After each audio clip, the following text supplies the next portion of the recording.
And then Elizabeth works on a biography of Nietzsche. But Elizabeth was one of the first Nazis. The actual Nazi party was not invented until 1919, but she was a Nazi. And she injected her pro Nazi views into Nietzsche's notes.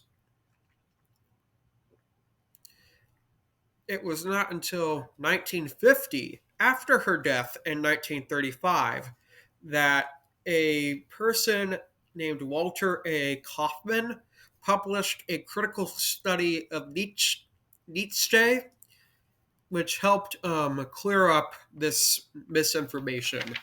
I was actually surprised to read about this. I actually thought Nietzsche was a Nazi.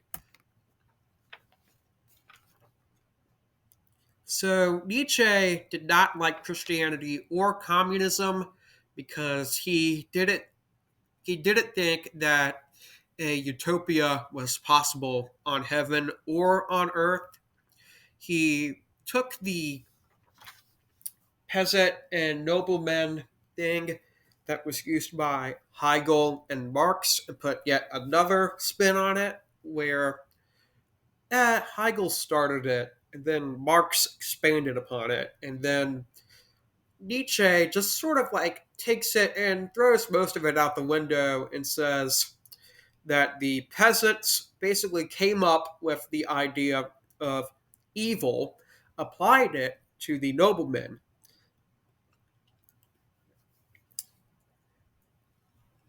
Nietzsche thought that we needed to focus on our lives on earth because life is completely and utterly meaningless, which is where he came, which is his concept of nihilism.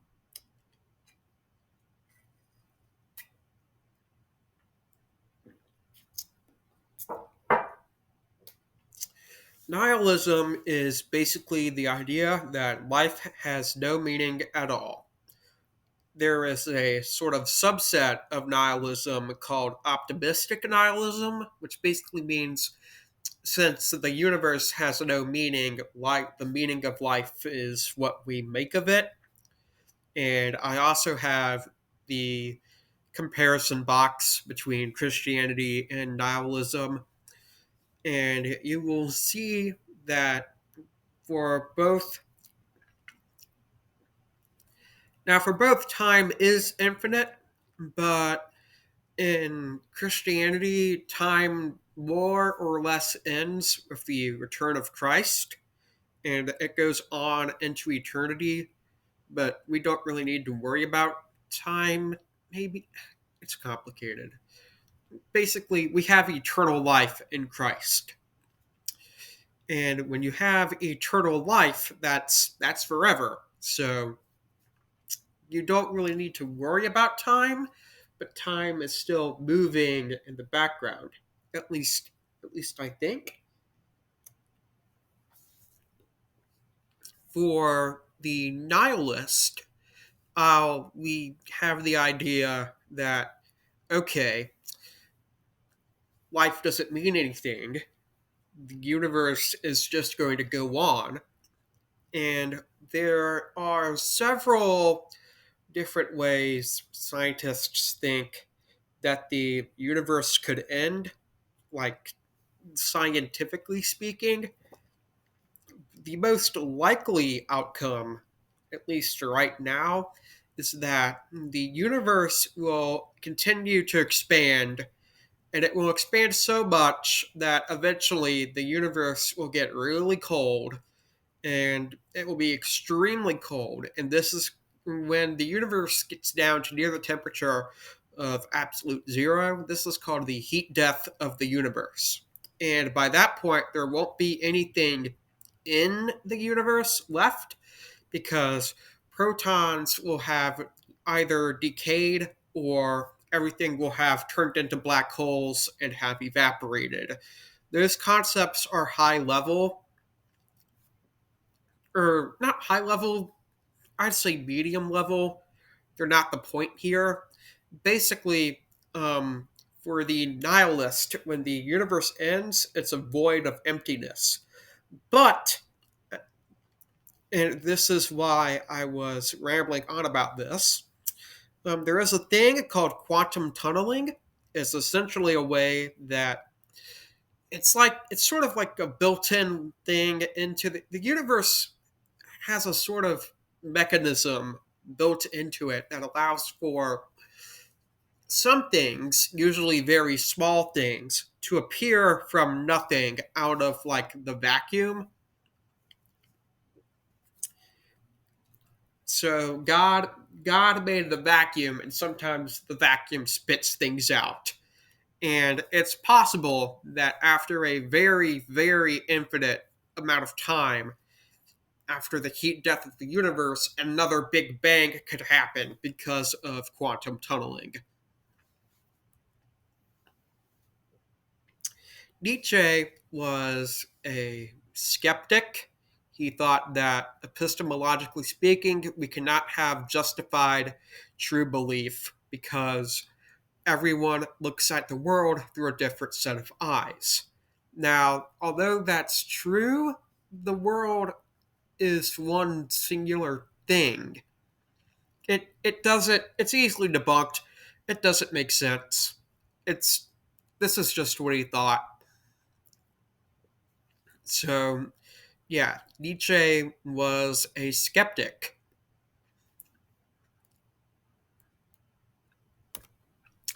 The next thing is the will to power. It's the next concept. It was probably the one most misused by the Nazis. They interpreted this well, first, let me tell you what Nietzsche thought this was, what Nietzsche meant. What Nietzsche meant by this was sort of like a way for like the individual to overcome obstacles in their path over and over and over again. And as we overcome these obstacles, we can get to a place that's like Nietzsche nirvana, where we get to a point that if we were to experience our lives over and over and over again, we would no longer want to change anything. And at that point, we become something called the Overman, which the Nazis also screwed up real bad. uh,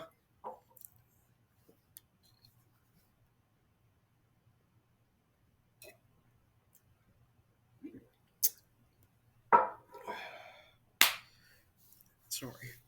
The point is that it's not much of a Nazi triumph of the will where you have your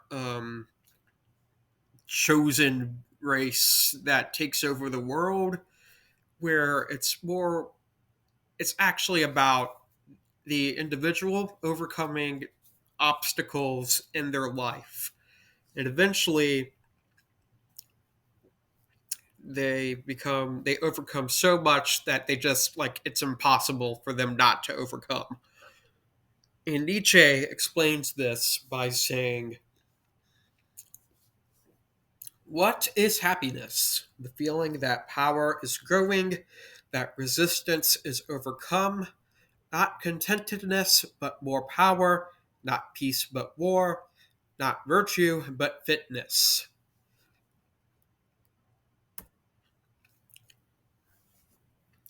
In concept 4 is eternal reoccurrence in the Overman. We already talked about this.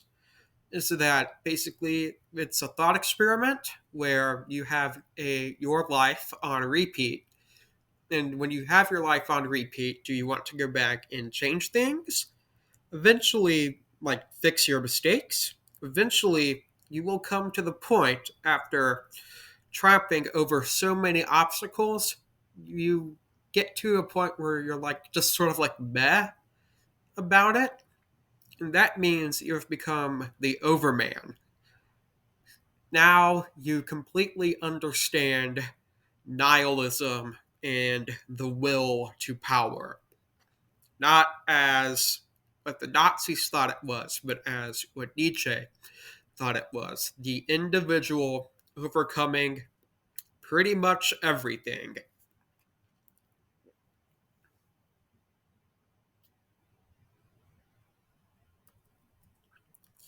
So, in summary, Nietzsche was a German philosopher who lived in the late 19th century, whose health was severely affected as a result of his service in the Franco Prussian War.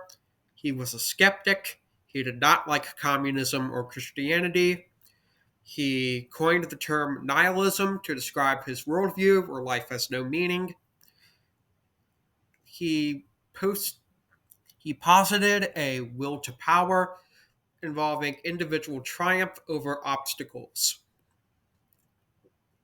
And then there's a note at the end about what happened after his death and how the truth about Nietzsche was rediscovered. No, eh, the truth about Nietzsche was brought into the light by an American author around 1950. So that is Friedrich Nietzsche, a nihilist philosopher who lived in the 19th century.